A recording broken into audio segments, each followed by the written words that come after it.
Today's weakness was not compelling that there's been a major change of investor sentiment in the fact that the Dow did come back down to the 50-day moving average and showed a bounce from there. This also kind of looks like it's in alignment with this down or the bottom of this trend channel. But the fact that they bounced it off the 50 is probably a very observable indicator, especially if the NASDAQ didn't do anything of any great importance. It was also evident in the NASDAQ that although it traded off lower today, it wasn't a very decisive selling, in that it closed pretty close to where it opened, or at least the high end of the trading range. This is an indecisive selling signal, kind of your hanging man hammer type signal, where the bulls and the bears are still kind of indecision about how far they want to sell the NASDAQ.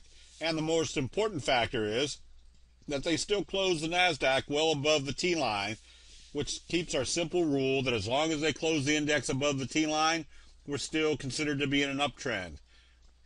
Once they close the NASDAQ below the T-line and the Dow is selling off, that would be a good indication that the bears have taken control.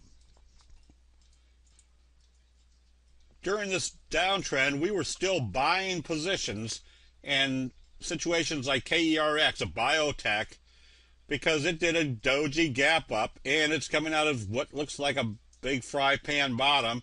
And notice where it was trading. It was trading above the resistance level, actually kind of using the recent resistance level as support. So there are still opportunities to make money on the long side, even though the market is heading down.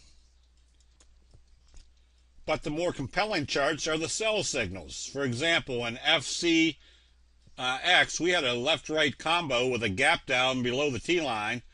It's still heading down. Where's the likely target? Down here at the 200-day moving average. So trying to have some positions long, that we're still looking at some situations where it's better to go with the flow than it is to try to fight the market. So there are good long positions and there are good short positions. Again, the patterns, such as a J-hook fry pan bottom pattern, as we can see in HIMX, which was one of our recent recommendations, backed off, but it backed off indecisively, came down to the support levels and bounced back up. This still becomes a strong buy if it opens positive tomorrow, going into wave 3. Once again, the Japanese candlestick signals and patterns are the accumulative knowledge of everybody buying and selling during any particular time frame. And from the lows they were buying today, closing near the top end of the trading range, even though everybody could see the markets were very soft. That'll be it. We'll see you in the chat rooms.